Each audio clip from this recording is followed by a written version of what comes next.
Hello everyone, my name is Shagun and I'm going to talk about land subsidence in NCR, India using Sentinel 1 time series INSAR approach. Groundwater induced land subsidence is a well-known phenomena and has been documented around the world. Urban cities of many countries are subsiding at a significant rate. For instance, Mexico is sinking by more than 30 centimeters per year and Tehran, the capital of Iran, by more than 25 centimeters per year. Findings of United States Geological Survey reports that more than 80% of subsidence is caused due to over-extraction of groundwater. Now, India is one of the largest users of groundwater and relies on it for industrial, irrigation, and even daily household purposes. In this study, we are going to focus on National Capital Region, India, which is one of the most populated regions in India. Due to unprecedented rise in population in the past few decades, there has been a huge gap between water demand and water supply. Some of these areas do not have access to piped water supply. There are more than 20,000 unauthorized bore wells. Studies shows that NCR is currently facing a severe groundwater crisis, and the fact that it lies in the Indo-Gangetic Plain makes it more prone to land subsidence. For measuring subsidence, we use a technique called INSAR. INSAR, or Interferometric Synthetic Aperture Radar, is a space-based technique and works on the principle of phase difference between the waves. The transmitter transmits the signal and receives it back at time t1 and subsequently at time t2. If something on the ground has changed during these acquisitions, then the wave has to travel an additional distance, as shown by the additional red wave in the figure. Doing this again and again, we get the time series of the ground movement and hence the displacement velocity. Later, we compare this subsidence with the in situ groundwater observations to find the correlation between the two. Coming to results, the plot shows the complete study area with colors ranging from green to red. Here green represents uplift and red represents the areas undergoing subsidence. The close-up view of these areas are shown in the second plot. The three main subsidence features are Kapasera, Dwarka, and Faridabad.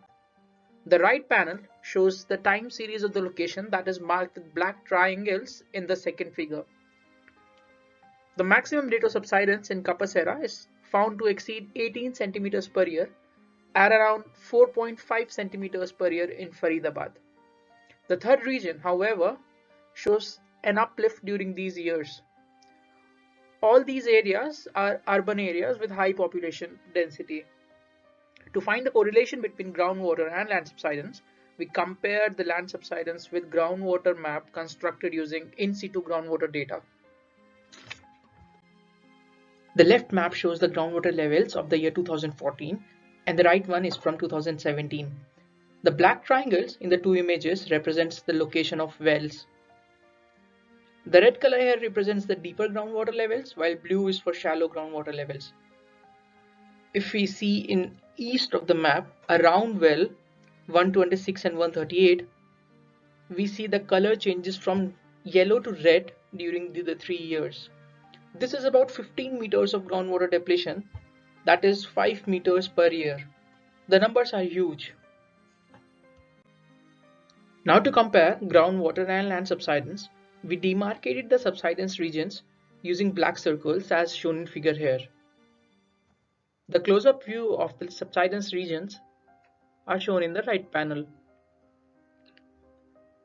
Each black circle shows the area showing significant ground movement. These are demarcated and when laid over on the groundwater map shows very interesting results. We can clearly see that the subsidence regions, that is the black circles, exactly overlaps the areas with deeper groundwater levels.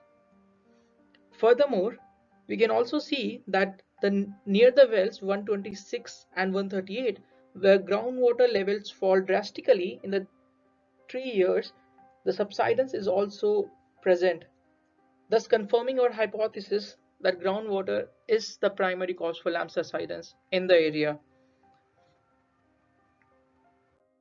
So here we saw 3 densely populated regions in the National Capital Region of India undergoing significant amount of deformation. And the primary cause for this is found to be groundwater over extraction. You can pause the video here and have a look at other points which are mentioned in the slide.